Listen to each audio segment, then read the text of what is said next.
Cordial saludo. El día de hoy quiero compartirles este tema que es sobre el manejo orgánico del cultivo de aguacate con énfasis en agricultura tropical.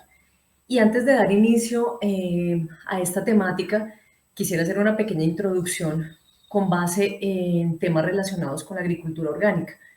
Primero porque esta se ha venido viendo de una manera un poco distorsionada gracias a los mitos que están alrededor de este tipo de agricultura. Entre ellos pues está la sustitución de insumos, también en sinónimo de abandono y asimismo se relacionan con un tema normativo que proviene, o sea, su origen es de Europa, de Estados Unidos y entre otros países que nos han enseñado básicamente que es una agricultura que se certifica, pero que se ha alejado dentro del contexto de la agroecología. Entonces, cuando yo hablo de una norma, realmente lo que estamos haciendo es cumplir unos requisitos establecidos por un país, pero no tiene conceptos básicos como, por ejemplo, de productividad, no tiene también protección de recursos naturales, no se basa en el suelo, en la conservación del suelo, sino simplemente en cumplir unos requisitos basados en unos estándares de calidad sin importar pues todo el daño ecológico o el manejo que yo le puedo dar a las diferentes unidades de producción. Entonces, nosotros aquí en América Latina tenemos diferentes experiencias exitosas con respecto a la producción orgánica. Este es uno de los temas que ha sido, digamos, motivo de controversia frente a si la agricultura orgánica es o no altamente productiva. Aquí en América Latina existen varias cultivadores que pueden dar fe o testimonio o podemos ver que efectivamente producen aún más que los que producen en agricultura convencional. Este tema es importante que lo tratemos para efectos de entender que no es necesariamente la agricultura orgánica asociada a rendimientos de producción. Nosotros tenemos que ver que más allá de la productividad también tenemos que conservar el medio ambiente. No podemos producir a todo costo ni tampoco salirnos del contexto ambiental porque de lo contrario no estaríamos aplicando la agricultura orgánica, seguiríamos en los mismos parámetros de la agricultura convencional y entonces no estaríamos aplicando, como les mencionaba, los conceptos de agroecología. En la agricultura orgánica el enfoque cambia. Eso es precisamente lo que les quiero compartir, porque es básico que no tengamos el enfoque racional, temático. Realmente este no es un tema, no es una fracción, no es una parte. Todo funciona por ciclos y en sistemas. Por eso hablamos de ecosistemas. Un ecosistema es un sistema que queda solamente en un determinado lugar. Entonces, no en Colombia, en Colombia no podemos traernos, digamos, tecnologías con base en las condiciones agroecológicas de Estados Unidos o de Europa, por ejemplo, porque aquí realmente tenemos condiciones muy específicas que nos la otorga la condición de estar específicamente en el trópico. Gracias a eso es que nosotros tenemos que tener presente que tenemos que manejar nuestra agricultura acorde a nuestras condiciones agroecológicas propias. Entonces, por eso es importante que todos tengamos en cuenta que la naturaleza no es una fracción, no es una parte, sino que realmente tiene que ver con un todo. Y esa es la primera invitación que yo les hago a todos ustedes, que abramos nuestras mentes y entendamos que la naturaleza no se maneja por ciclos y por sistemas. Por ejemplo, en el tema de los Andes, pues tenemos ecosistemas específicos, todos especiales que no pueden ser confundidos con otros. Si en un momento nosotros hablamos de un ecosistema, pues se refiere a un determinado lugar o región. Entonces, digamos que hay discusiones sobre el tema que comienzan a decir que si no tenemos un valor, una fracción, entonces podríamos decir que no es científico. Entonces, esa es una de las discusiones que siempre tenemos cuando hablamos de agricultura orgánica. Pero no podemos mirar la naturaleza como esa parte o como quererla simplificar, porque sabemos que la naturaleza no tiene fin, no tiene inicio, no tiene fin, entonces no podemos, digamos, traducirla en un número matemático para tener todo bajo control. En la agricultura convencional, pues se combaten los síntomas, ¿verdad? Entonces, lo que hacemos es, verificamos, digamos, una apariencia de un cultivo, por poner cualquier ejemplo, que presenta coloraciones amarillas o que presenta enanismos. Entonces, comenzamos a hacer las adivinanzas y allí, posterior a la adivinanza, pues hacemos una aplicación de unos insumos y a la final, de tantos insumos que aplicamos, no sabemos cuál fue el que le dio resultado, cuál fue el que mejoró la condición de ese árbol o esa planta, lo cual es muy caro. En la agricultura ecológica, pues tenemos la prevención de los síntomas, trabajamos con las causas, con la raíz del problema y no con los síntomas. Allí en la convencional, pues la investigación es con factores y no con los síntomas. Entonces, aquí los ciclos y los ecosistemas son importantes. Entonces, nuestra manera de trabajar es completamente diferente. Entonces, aquí no es solamente cambiar el tema del NPK por compost, todavía no es ecológico. Puede ser orgánico, claro, pero ya no se utilizan químicos, y el enfoque convencional pues continúa. Entonces allí entramos en este tema de la sustitución de insumos. Definitivamente la agricultura orgánica no es sustitución de insumos, sería todo lo ajeno a lo ecológico y no es la forma de trabajar nuestras tierras. Entonces, combatimos la erosión, combatimos las plagas y las enfermedades, aunque estos defensivos sean menos tóxicos en la agricultura orgánica, pero hay defensivos también en la agricultura orgánica que se aconsejan pues utilizar todos los equipos de protección, etcétera, porque también el hecho de que sea orgánico no quiere decir que no pueda ser peligroso para la salud de los trabajadores en general. Entonces, no es sustituir el NPK por el compost, como les mencionaba.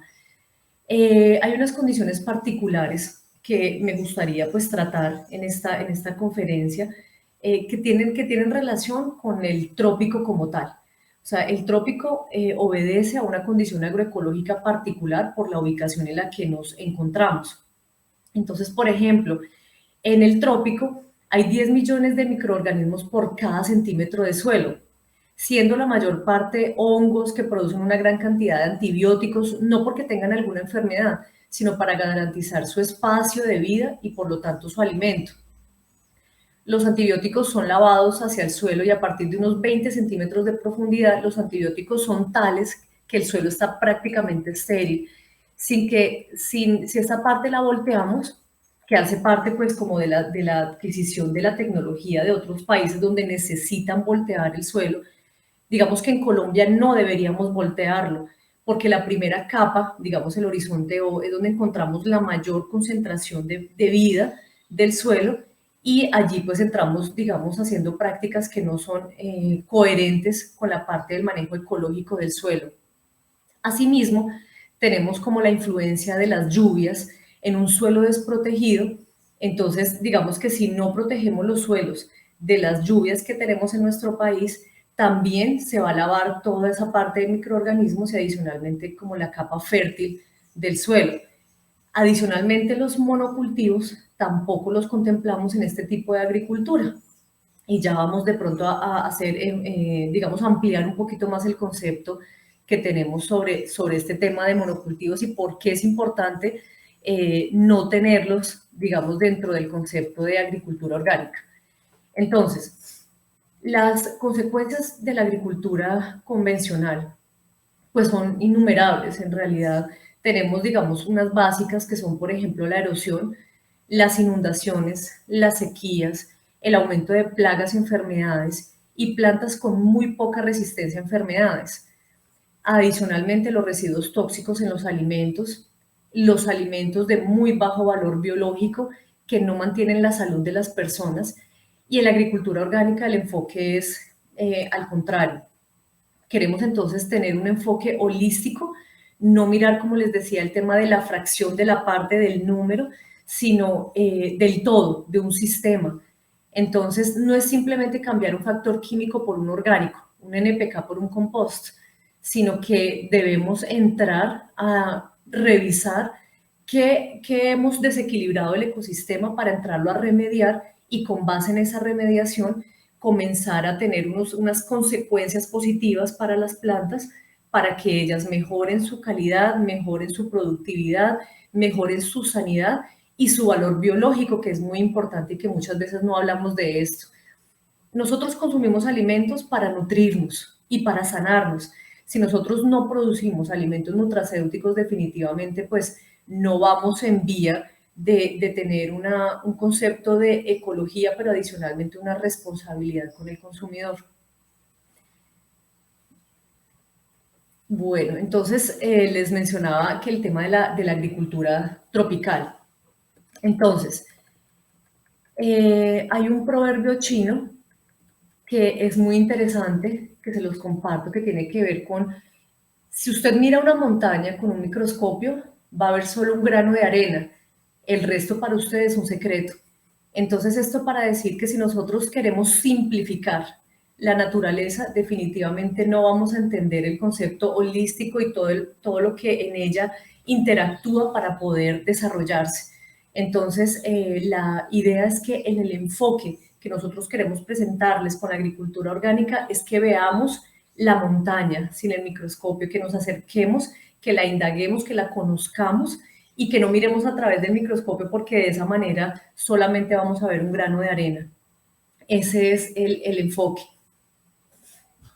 Entonces, digamos que por causa pues de la vegetación que se presenta en nuestro país, las lluvias son más frecuentes, menos violentas. Esta agua que cae en nuestros bosques, en nuestros, digamos, ecosistemas, se infiltra hacia la capa freática y hacia los acuíferos. Infelizmente, si no hay infiltración, no hay más ríos, ni hay más pozos, o sea, no hay fuentes de agua dulce para disposición de nosotros. Si nosotros retiramos la vegetación, entonces las lluvias son más violentas, las épocas de sequía son más prolongadas, entonces permite un suelo desnudo, permite que se escurra el agua, hay menos agua en el suelo en cuanto al nivel freático. Es importante tener en cuenta que nosotros tenemos una desertificación anual de 10 millones de hectáreas que equivalen a 3 Holandas.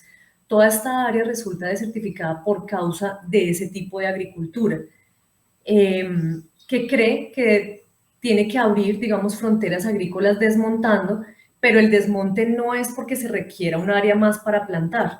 Y para la muestra vemos, digamos, bosques o lugares donde se han comido el bosque, digamos, llamándolo popularmente, donde han deforestado, pero no necesariamente para plantar, sino que lo hacen para movilizar sus máquinas. Entonces está bien, digamos, el hecho de tecnificar el campo, pero ¿a qué costo ecológico se está haciendo? Entonces, allí pues es donde vienen como todos esos desequilibrios, donde, como les mencionaba, la lluvia pega mucho más fuerte, donde la radiación también nos hace unos estragos bastante considerables, y entonces ahí es donde comenzamos a ver como el desastre. Adicionalmente, pues el tema de la labranza, ¿verdad?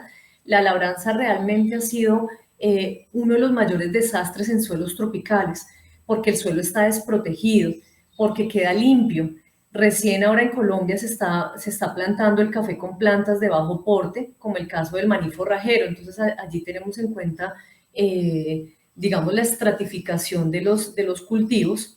Entonces es importante porque hasta ahora entonces estamos retomando esos conceptos de estratificación, de protección del suelo, de coberturas. Entonces digamos que una de las especies que podemos nombrar que podrían ser unas de las más usadas, como les mencionaba, es el maní forrajero, que es Arachis pintoi, para protegerlo. Y les quiero decir que el suelo tropical no puede ser desprotegido de ninguna manera. Y la razón está en el comportamiento biológico o en el contenido biológico que tienen nuestros suelos. Por estar aquí en el trópico, tenemos gran cantidad de diversidad y como les decía que por centímetro cuadrado tenemos 10 millones de microorganismos diferentes dispuestos a trabajar por mantener el equilibrio de nuestros cultivos. Asimismo, pues tenemos una radiación bastante fuerte, entonces digamos que la condición ideal que debe tener el suelo no puede superar los 25 grados centígrados, ya que con 32 grados centígrados la planta ya va perdiendo la capacidad de absorción de agua, y si pierde esa capacidad de absorción de agua, también estamos hablando de la capacidad de absorción de nutrientes.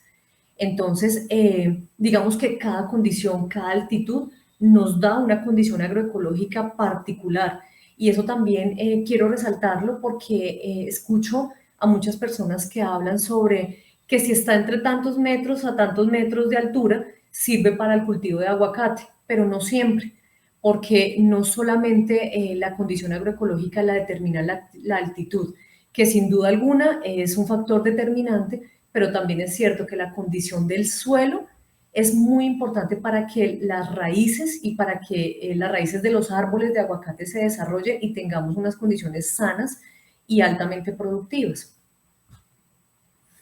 Entonces, yo quisiera que hiciéramos una reflexión, y el primer tema entonces es para decirles que cómo hace nuestra naturaleza para ser verde. O sea, ustedes se han preguntado en algún momento si realmente nosotros tenemos tantos problemas con el pH, por ejemplo, tan ácido, que en el suelo tropical es una de las condiciones naturales. ¿Cómo hacen esas plantas de la calle? Uno se asoma por la ventana y verde, uno va por carretera y verde. Entonces deberíamos preguntarnos cómo hacen esas plantas para sobrevivir si el pH es un factor determinante, si el pH no me permite, si un pH ácido no me permite la absorción de nutrientes.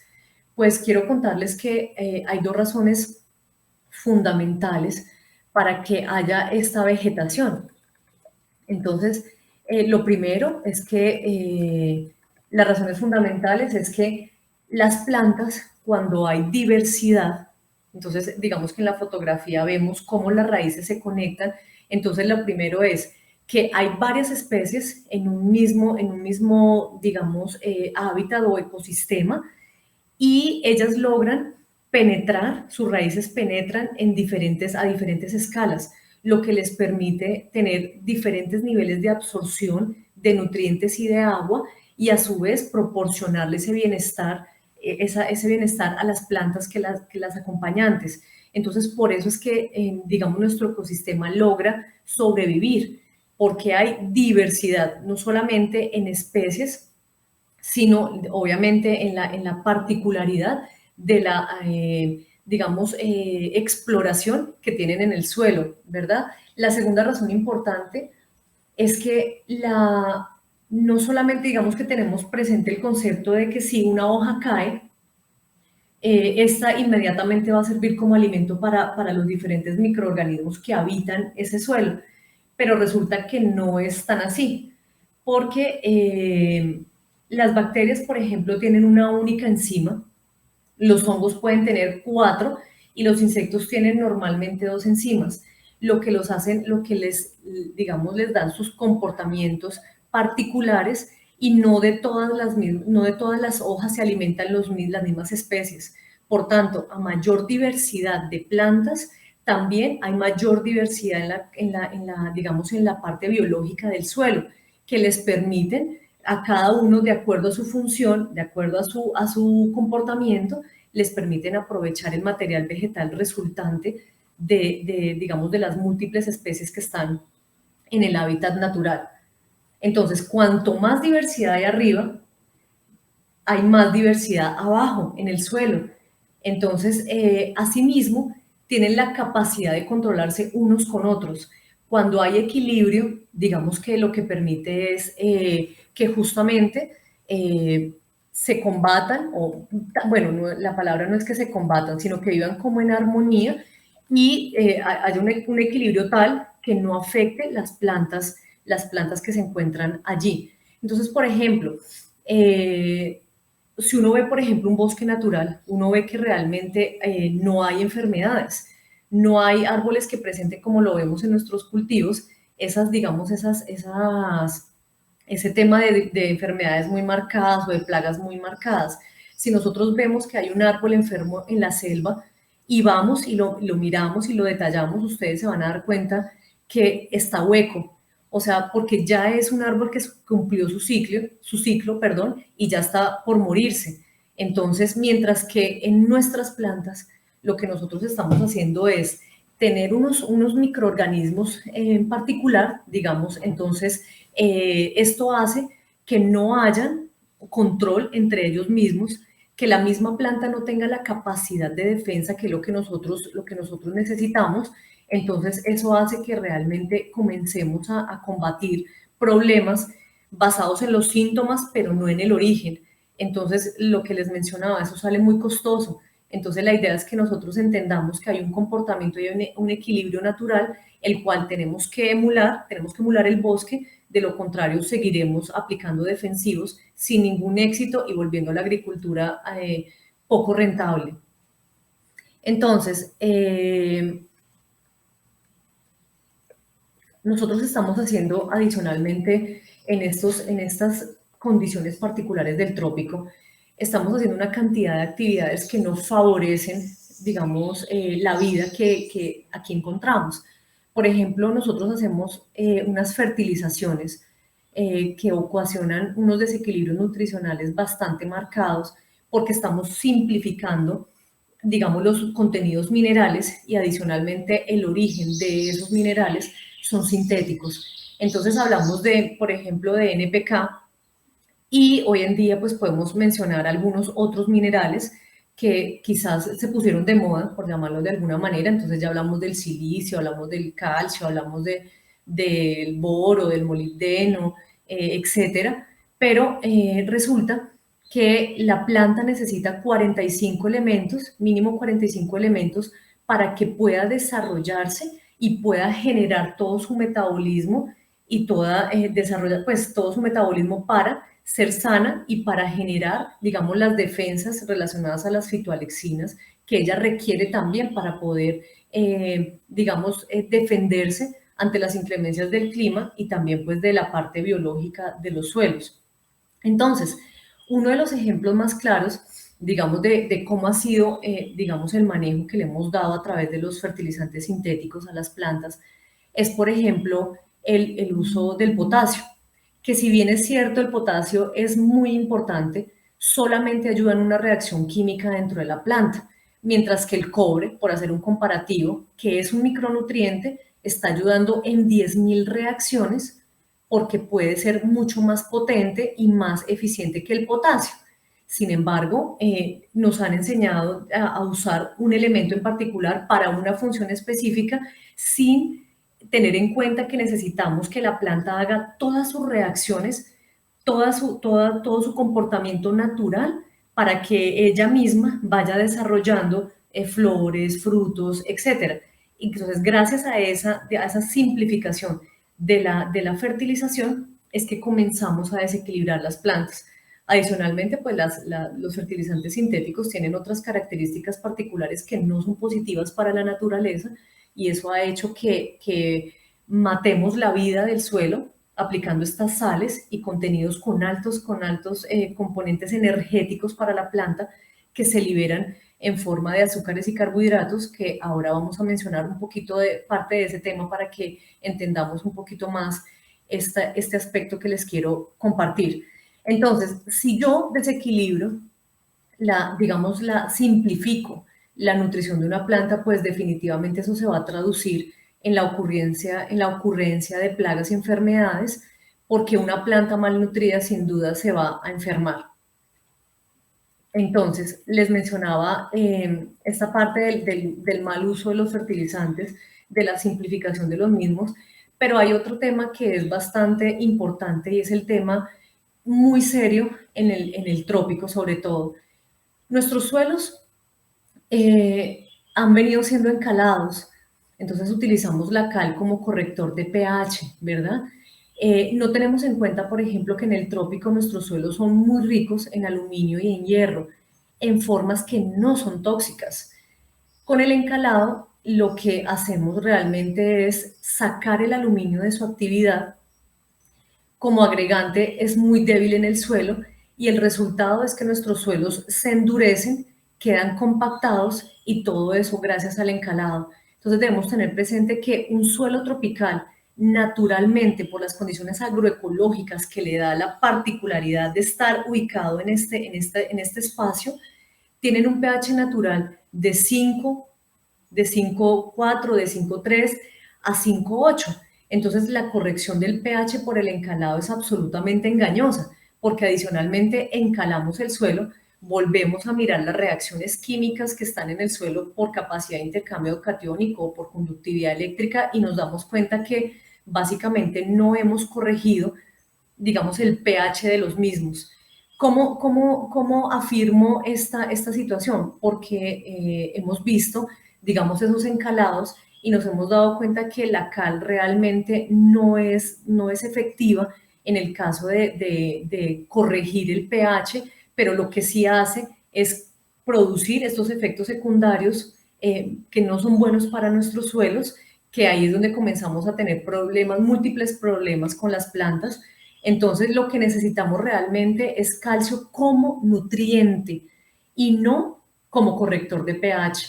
Entonces, aquí el mensaje es, no es que no utilicemos el calcio, pero ojo, no es el calcio como corrector de pH, sino como nutriente indispensable para las plantas, porque la mayoría, de hecho, el calcio tiene bastantes funciones dentro de la planta. Entre ellas, por ejemplo, está la composición de la pared celular. Entonces, sin duda alguna, a mayor calcio, pues también va a haber una respuesta de defensa de la planta al ponérsela un poquito difícil al insecto porque las paredes celulares son mucho más fuertes. Entonces, adicionalmente el calcio es uno de los minerales que me ayudan en el llenado, por ejemplo, del fruto. Entonces, sin duda alguna, el calcio es muy importante, pero yo creo que vamos a seguir luchando con los encalados y vamos a conseguir efectos adversos en el suelo si lo seguimos manejando exclusivamente para la corrección del pH, como les mencionaba. Entonces aquí viene una de las funciones muy importantes que tienen las plantas, ¿no? Y esta imagen pues nos da pues una imagen de la fotosíntesis, ¿verdad? Muy simplificada, la verdad. Pero digamos que aquí es donde vemos el potencial de las raíces en el tema de absorción. Entonces, obviamente, para que las raíces puedan tener un nivel de absorción óptima, pues dependen exclusivamente también de la fotosíntesis y el transporte de las sustancias fotosintetizadas. En este transporte es muy importante el boro. Entonces aquí hablamos de otro elemento que es crucial, porque en su mayor parte las plantas cultivadas inician la fotosíntesis con glucosa y la glucosa pues no puede ser transportada. Entonces para ser transportada, esta tiene que ser transformada en sacarosa, porque solamente la sacarosa tiene la capacidad de migrar. Para esta transformación, entonces, el boro ocupa un lugar muy importante para que haya este cambio y este transporte. Si no hay boro, no hay transformación de glucosa por sacarosa. Entonces, la raíz se vuelve muy pequeña y la planta no crece lo suficiente. Adicionalmente, hablando de raíz, entonces el boro lo que le permite también a la planta es el desarrollo correcto de las raíces, entonces es un insumo que es bastante importante, no solamente por sus efectos, digamos, metabólicos dentro de la planta, sino que adicionalmente me desarrollan otras condiciones en mi cultivo para que ésta pueda tener mayor capacidad de absorción. Aún disponiendo de nutrientes en el suelo y de absorción, la planta todavía no es capaz de metabolizar algunas sustancias. Entonces, viene el metabolismo y para esto necesito energía libre y esta proviene de una respiración aeróbica y no fermentativa. Si la planta tiene energía libre, el suelo tiene que ser aeróbico porque hay de cada mol de glucosa, ella va a formar 672 calorías. Si hace respiración fermentativa, produce solamente 21 calorías por mol. Entonces la diferencia de 21 a 672 calorías pues es bastante determinante dentro del metabolismo de la planta. Entonces, cuanto menos aire hay en el suelo, tanto menor será la cosecha. Entonces, y aquí viene un aspecto bastante importante a todos ustedes, quiero decirles que siempre como para manejar nuestros cultivos, nosotros tenemos en cuenta la nutrición, tenemos en cuenta de pronto los síntomas que me permiten identificar si una planta está enferma o no, pero nunca nos detenemos a mirar las condiciones del suelo. En su gran mayoría, las plantas se enferman o no son productivas por la capacidad o por la textura, o por la forma, o por la condición que tiene el suelo naturalmente. Entonces, definitivamente, antes de revisar una nutrición, antes de revisar el estado de salud del suelo, yo debería también verificar cuál es la condición del suelo que tengo. Si hay un suelo que es poroso, que es agregado, que tiene, digamos, esos contenidos únicos, fúlbicos, poliurónicos, naturales, digamos que allí voy a garantizar que haya un desarrollo normal de raíz, que haya un equilibrio natural biológico. Entonces, definitivamente, si hay poca porosidad, si el suelo está compactado, recuerden que si encalamos, estamos contribuyendo a que el suelo comience a compactarse. Entonces, cuanto menos aire hay en este suelo, pues mayor posibilidad también hay de transporte de nutrientes y de penetración de raíces, por ende se traduce en que la cosecha pues va a ser mucho menor y vamos a empezar a tener problemas fitosanitarios. Si también nombramos, por ejemplo, el caso del fósforo, es muy importante, no solamente porque va a transportar la energía hacia el lugar donde se lleva el proceso químico, sino también porque transporta sustancias para el metabolismo de las plantas.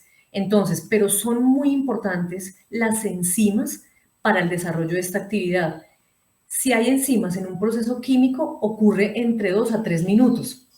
Si no hay enzimas o muy pocas enzimas, entonces este mismo proceso ocurre entre 3 o 4 horas.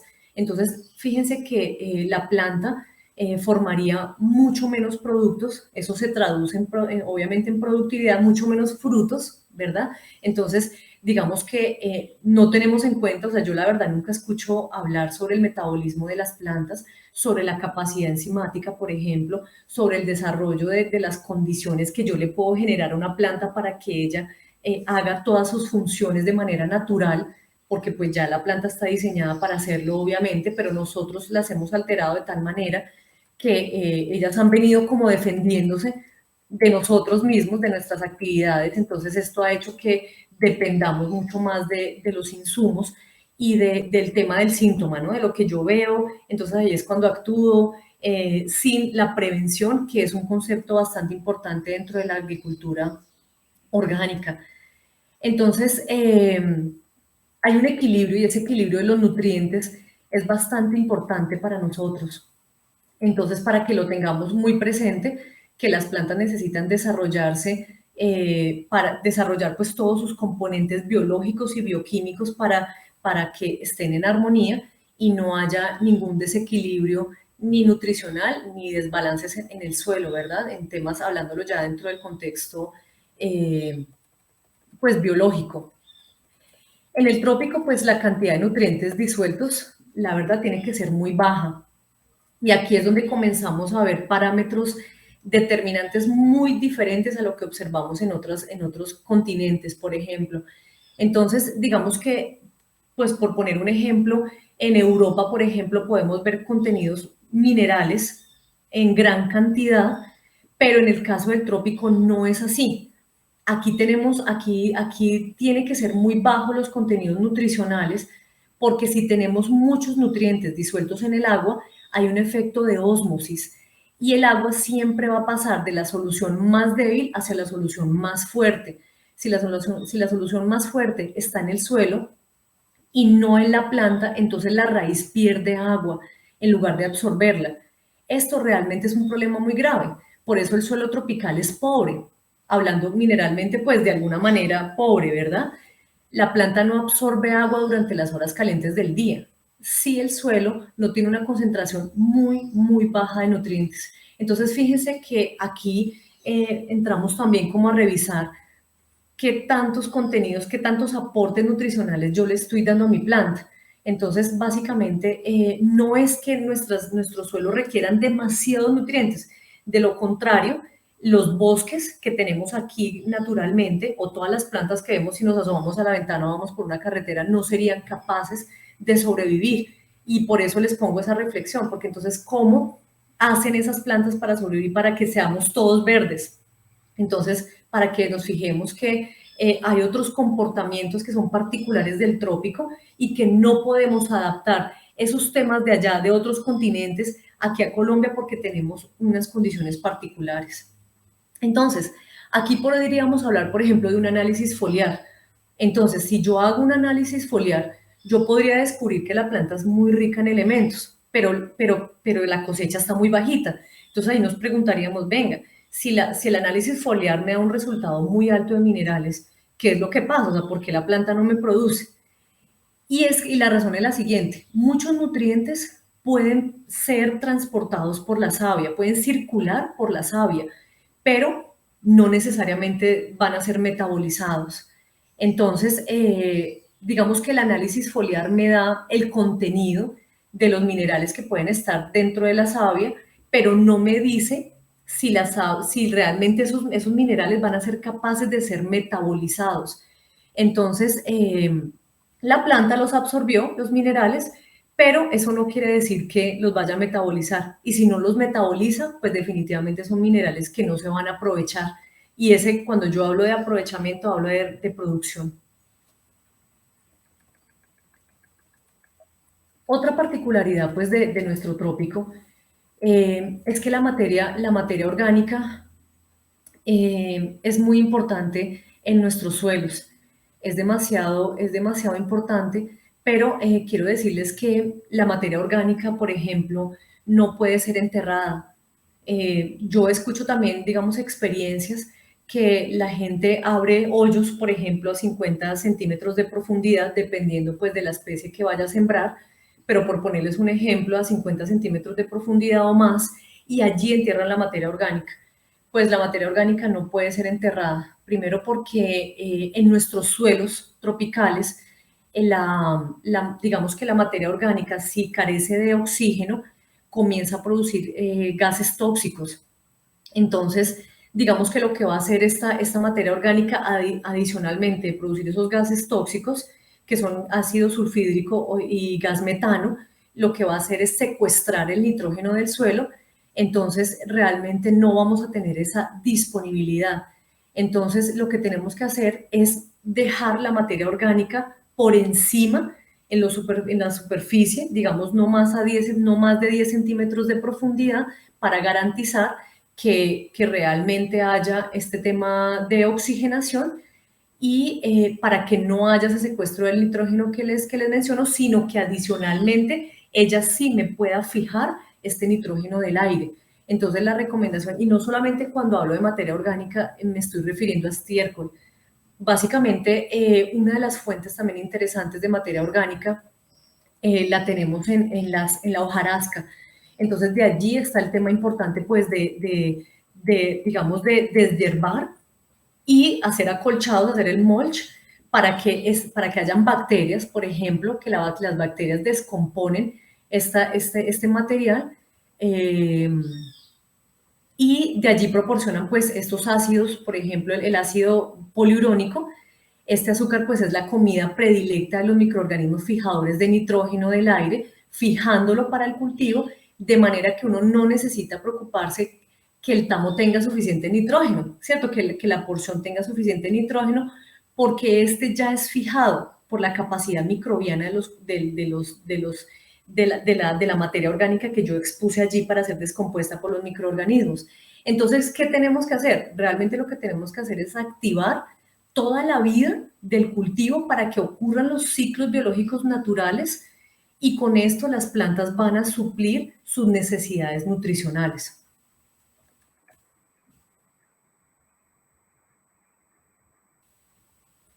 Aquí les quiero mostrar, digamos, cuando le hemos quitado la capacidad al suelo. Y en esto puntualmente hablo del tema de porosidad, del tema principalmente eso, que tenemos suelos compactados y allí es donde observamos que en los cultivos cuando llueve, cuando cae una lluvia o cuando le proporciono riego, no tienen la capacidad de infiltración. Entonces resulta que en esa capacidad de infiltración es muy importante porque primero, pues, digamos, haciendo alusión al ciclo del agua, ¿qué pasa? Pues básicamente ella se evapora del océano, forma las nubes, este cae como lluvia, se nos devuelve como lluvia, penetra en el suelo, abastece ese nivel freático y nace como una fuente, ¿verdad? En Colombia sí que somos ricos de fuentes de agua, de nacimientos, pero resulta que lo que estamos haciendo ahora es, digamos, obstaculizar ese ciclo.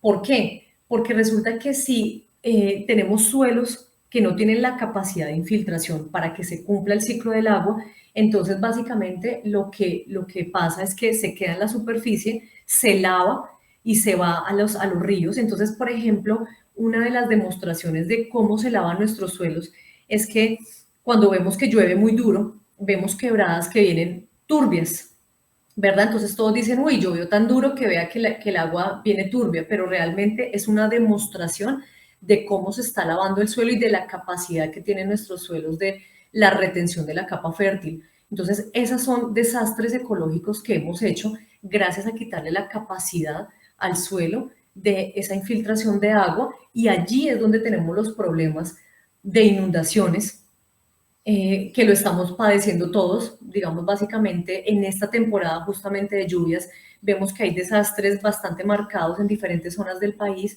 y es porque nosotros le hemos alterado esa condición natural y si no hay infiltración, señores, también la capacidad de la producción de agua dulce se está reduciendo. Entonces, digamos que a futuro también vamos a tener problemas muy marcados con la disponibilidad de agua dulce.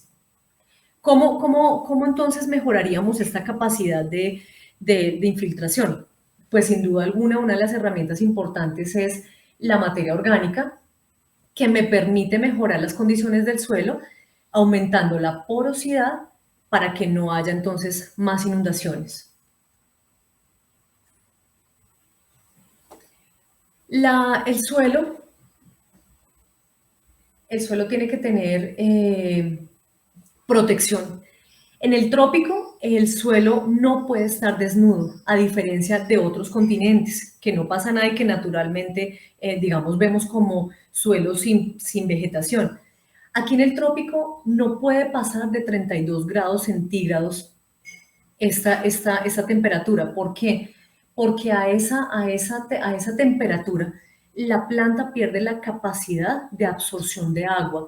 Entonces, fíjense que allí ya entramos no en temas de porosidad, sino de temperatura, ¿verdad? Entonces hablamos de otro factor indeterminante dentro de la productividad. Entonces, si pega la radiación, ¿verdad?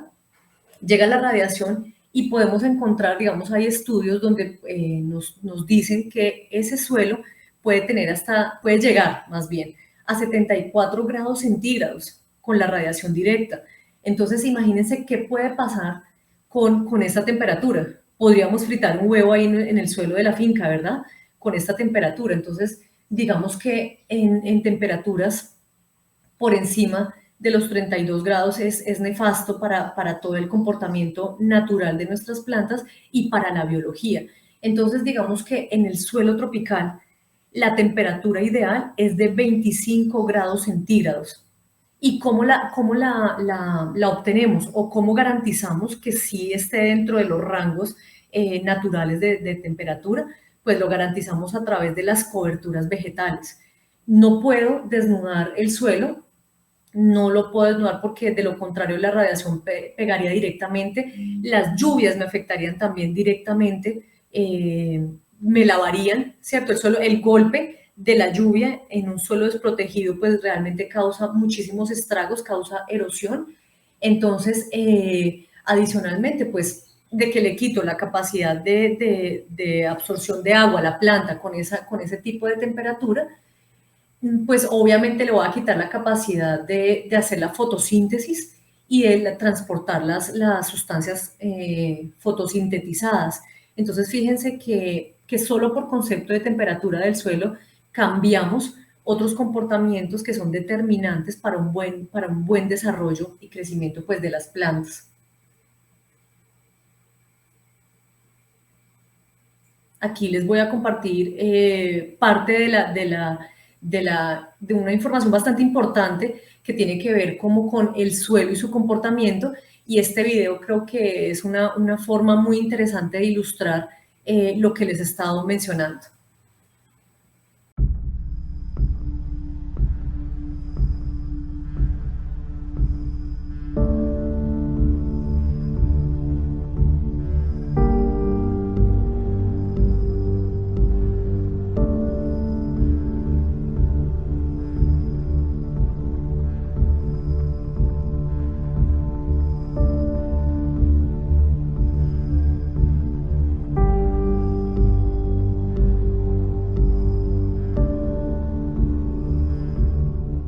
Las plantas sanas necesitan un suelo saludable para poder crecer.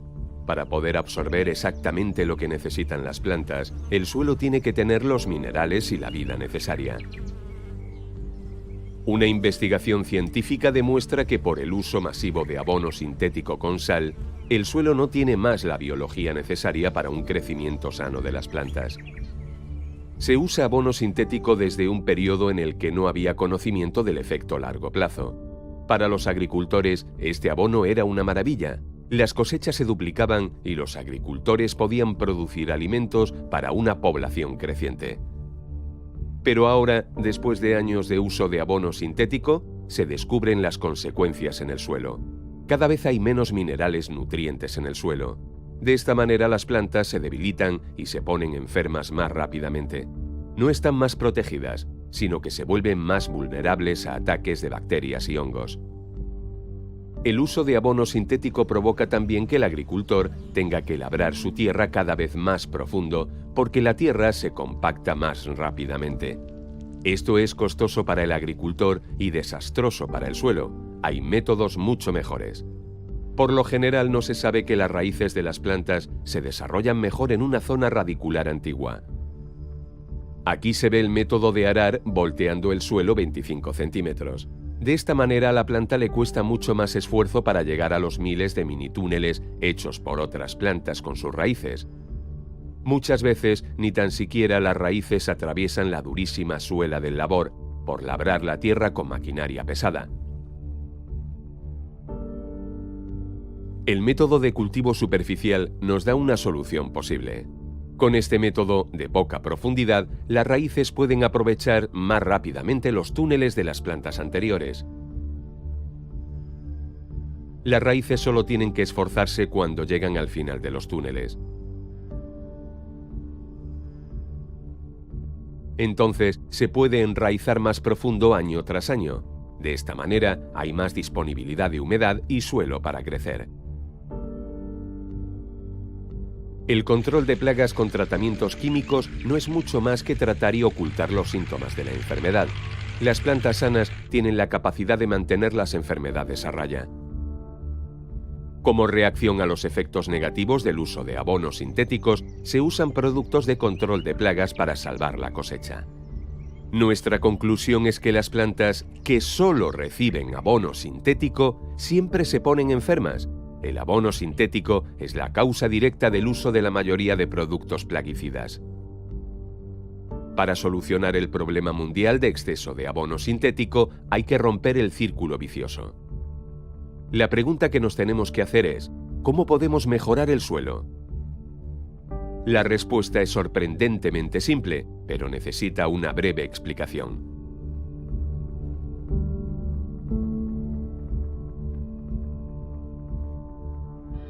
Como todos los organismos en la Tierra, la planta no funciona de forma individual. La salud y el crecimiento dependen de la cooperación con bacterias y hongos especiales. Plantas, hongos y bacterias forman un sistema maravilloso basado en un sistema que es una especie de trueque. ¿Cómo funciona esto?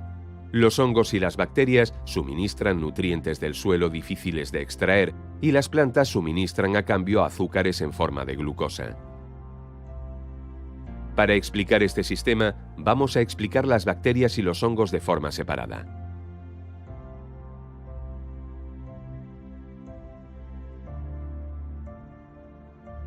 Las plantas tienen un problema. Las raíces finas de la planta tienen una capacidad de absorción limitada. Ocupan solo entre 4 y 7% del volumen del suelo y de media tienen el mismo grosor que un pelo. Su vida es bastante corta, solo unas 3 semanas. Por lo cual las plantas dependen de ayuda desde el exterior. Con sus raíces de absorción, las plantas buscan la cooperación explicada anteriormente. Si no lo consigue, se mueren. Si lo consiguen, es el inicio de una bonita relación. Desde ahora se puede realizar una simbiosis. Para las plantas, los minerales son difíciles de extraer del suelo. Pero las rizobacterias son muy buenas en esto, sobre todo en la liberación de fosfato, que es muy importante para la planta. Estas bacterias ejecutan muchas funciones importantes, de las cuales una es muy especial. Las rizobacterias forman alrededor de las raíces un sistema defensivo natural. Los atacantes externos de la planta se mantienen fuera simplemente por su presencia física. En consecuencia, las bacterias patógenas ya no pueden entrar. Las rizobacterias están interesadas porque la planta las alimenta con nutrientes. Pero las bacterias necesitan ayuda también, no son viajeras. Las colonias de bacterias no pueden ir y venir entre los minerales y las raíces.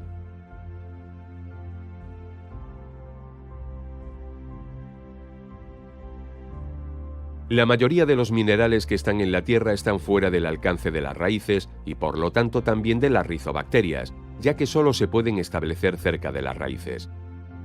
Ya hemos demostrado antes que el espacio de absorción es pequeño. Los hongos micorríficos pueden aumentar drásticamente esta capacidad de absorción. Suena como un desarrollo moderno, pero no lo es.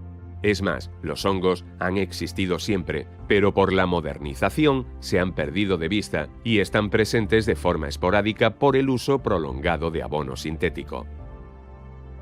Los hongos micorríficos siempre han vivido en simbiosis con las raíces de las plantas.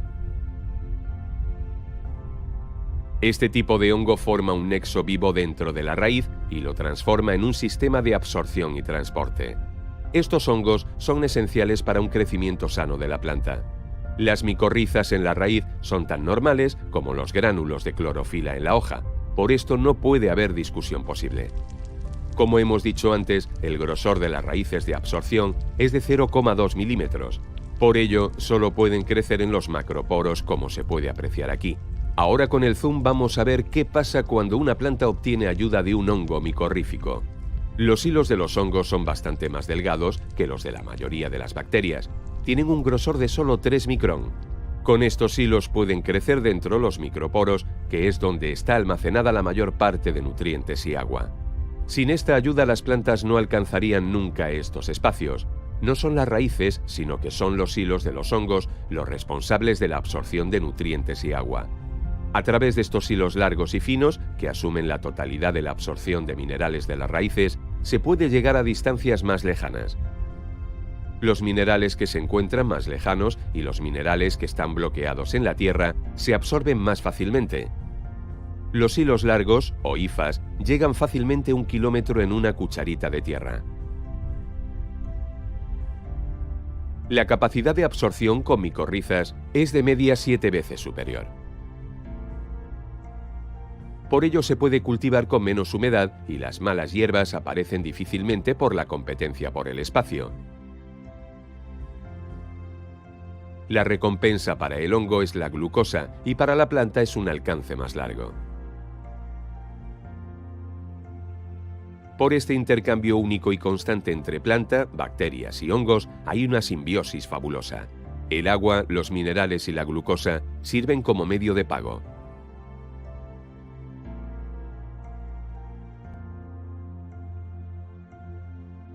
Para una colaboración entre suelo y raíces es absolutamente imprescindible una biología saludable.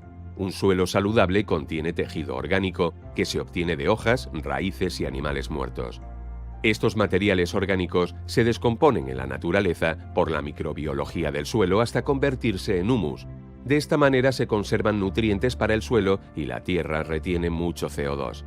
Por el uso durante años de abono sintético, el humus ha desaparecido de las tierras agrícolas.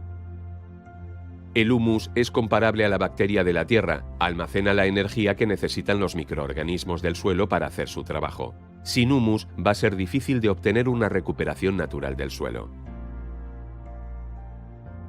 Durante mucho tiempo se ha pensado que el abono sintético estimulaba la microbiología del suelo porque crecen más bacterias. Pero por el nitrógeno, justamente, están obligados a consumir más materia orgánica que después entra en la atmósfera como CO2.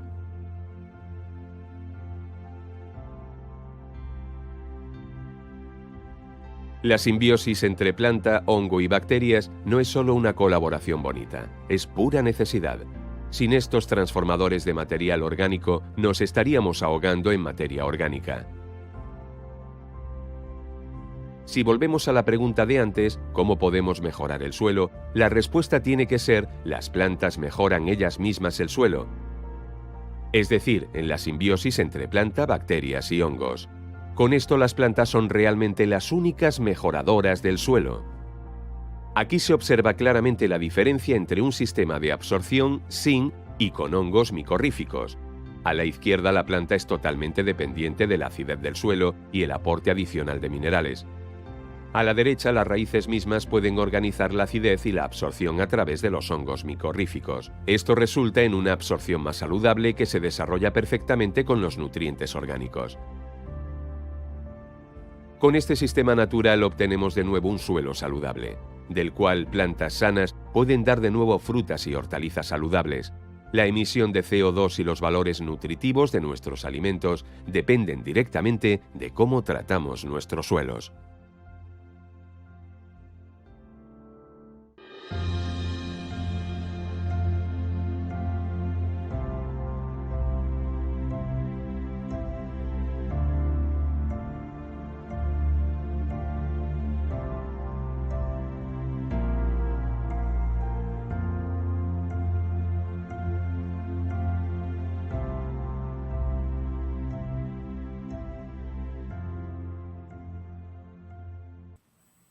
Entonces, quiero compartirles un estudio muy rápido en cuanto al uso de la vida, de los microorganismos en el suelo. Entonces, digamos, este estudio tiene como título "Los fertilizantes podrían desaparecer gracias a los microbios".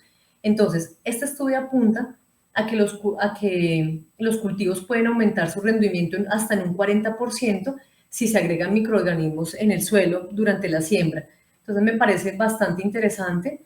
Este estudio nos da, digamos, algunas conclusiones, y es el estudio publicado recientemente por la prestigiosa revista Frontiers in Plant Science, concreta que el rendimiento de los cultivos puede aumentarse hasta en un 40%, como les mencionaba.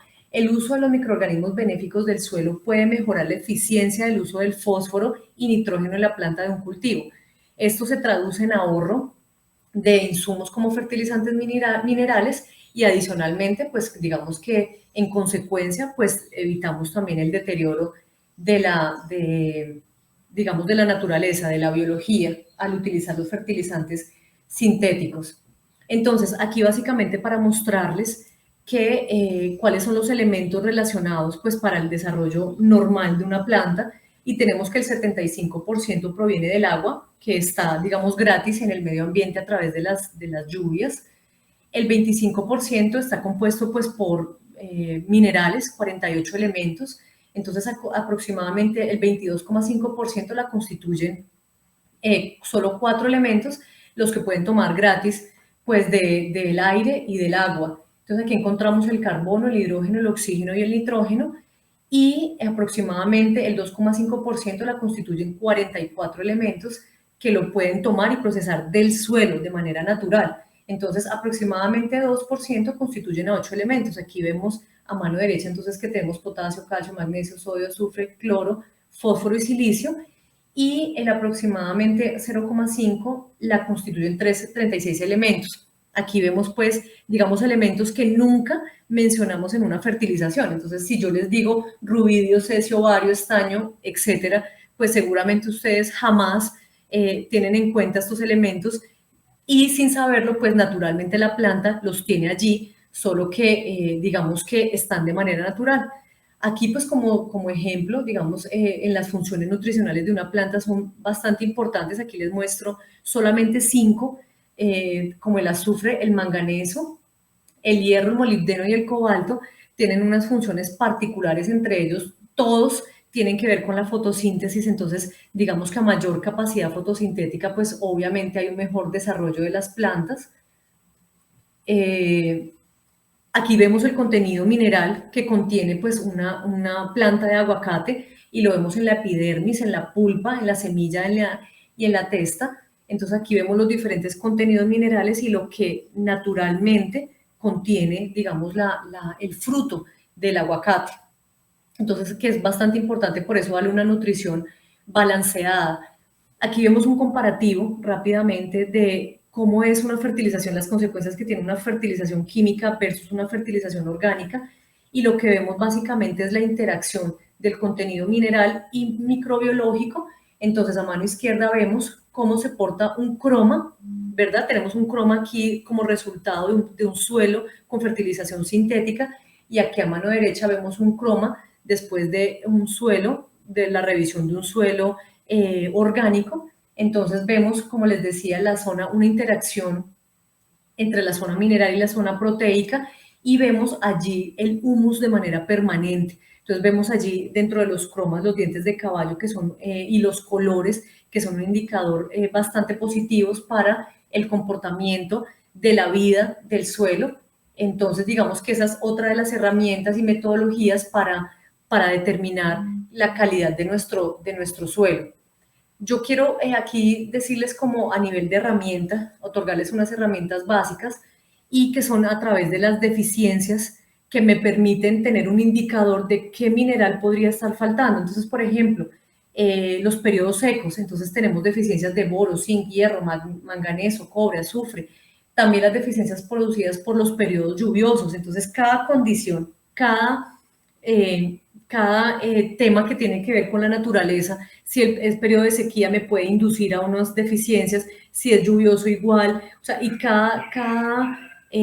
digamos, eventualidad de la naturaleza, pues me puede generar un desbalance mineral. Entonces, por eso, digamos que también hay deficiencias por periodos fríos. ¿Qué pasa cuando hay caídas de frutos? Entonces, ¿cuál es la deficiencia? Entonces, aquí tengo, digamos, algunos aspectos importantes que me pueden ayudar a indicar que básicamente lo que se está presentando son deficiencias nutricionales. Entonces, no es para que apliquemos solamente un solo producto, sino que tenemos que darle a la planta una nutrición balanceada, completa, como les mencionaba. El tema aquí es 45 elementos que requiere la planta pues para sobrevivir.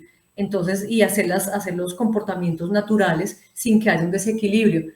Teoría de la trofobiosis, que tiene que ver con un mayor o menor ataque de las plantas por los insectos y enfermedades, depende de su estado nutricional. Entonces, por tanto, a mayor, digamos, concentración, no mayor fertilización.